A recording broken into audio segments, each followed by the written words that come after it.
children. This is a story about the three little pigs. There once was a mother pig who told her three little pigs that it was now time for them to seek their fortunes. She warned them that each one must build a house to keep himself safe. The first little pig met a man with a bundle of straw. He asked the man for some straw to build himself a little straw house. Soon enough, a wolf came along and knocked on the door. Little pig, may I come in? Not by the hair of my chinny chin chin, said the first little pig. Then I'll puff and I'll puff and I'll blow your house down. And he huffed and he puffed and he blew the straw house down. It must have been built by CRMC. The first little pig was not safe in that house. The first little pig should have known better. The second little pig met a man with a bundle of sticks. The pig decided to make his house out of sticks. Along came the wolf, knocked on the door, and said, little pig, let me come in. Not by the hair of my chinny chin chin, answered the second little pig. Then I'll huff and I'll puff and I'll blow your house in. And the wolf huffed and he puffed and he huffed and he puffed again, and he blew the house right down. The second little pig was not safe in his house either. It must have been built by the government. A third little pig met a man with a load of bricks. He asked for some bricks to build a sturdy little house. Soon the big bad wolf came knocking on the door saying, little pig, let me come in. Not by the hair of my chinny chin chin, said the little pig. Then I'll huff and I'll puff and I'll blow your house in, said the wolf. And he puffed and he huffed and he huffed and he puffed and he puffed and he huffed and he huffed and he puffed, but he couldn't blow down the brick house. This house was built by Hagen Realty.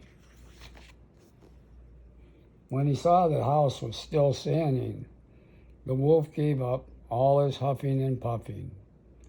He sat down for a while and wondered, how could I get his paws on that plump little pig?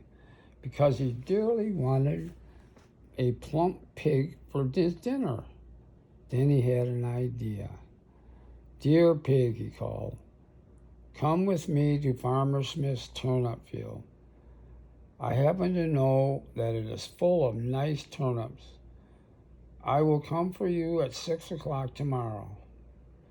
All right, agreed the plump little pig.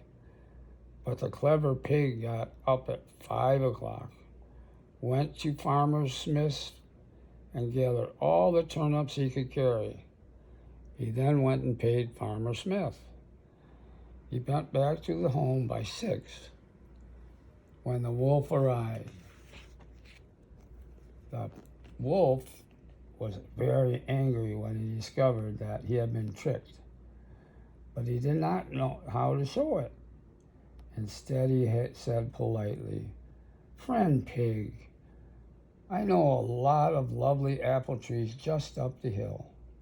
Its branches are heavy and ripe, delicious apples. I will come for you at 5 o'clock. Tomorrow, you must wait for me. Of course, the little pig had a better idea. He woke at 4 o'clock, hurried off to pick up his apples, hoping to return before the wolf came. But this time he had to climb a tree, and it was not so easy climbing down. Little pigs don't have very good hands for climbing. When the wolf arrived at the little pig's house, he was angry to discover that he had been tricked again. It's not a very smart wolf, is it? He decided to go to the apple tree anyway. The wolf was delighted to find that the little pig was still there, struggling to get down. "Good morning, pig," said the wolf, licking his chops. "I am pleased to find you here. Tell me, how are the apples? As delicious as I said?" "I'll throw one down to you," answered the little pig, and he threw it as far down the hill as he could. When the wolf ran to get it, Pig managed to climb down and trot home as fast as his little piggy legs would carry him. Then he baked himself a plump apple pie in a great oven supplied by Hagen Realty and had quite a feast. The next day the wolf came back. He thought of another way to get the pig to leave the house. "Charming pig," he called, "won't you come with me to the fair this afternoon?" "I love fairs," said the pig. "What time will you stop by?" 3 o'clock, said the wolf. The littlest pig slipped out and to find himself to the fair by himself. You know, the wolf's not very smart. He should have said, "I'm coming by too," and surprised the pig. Anyway, he had a wonderful time there.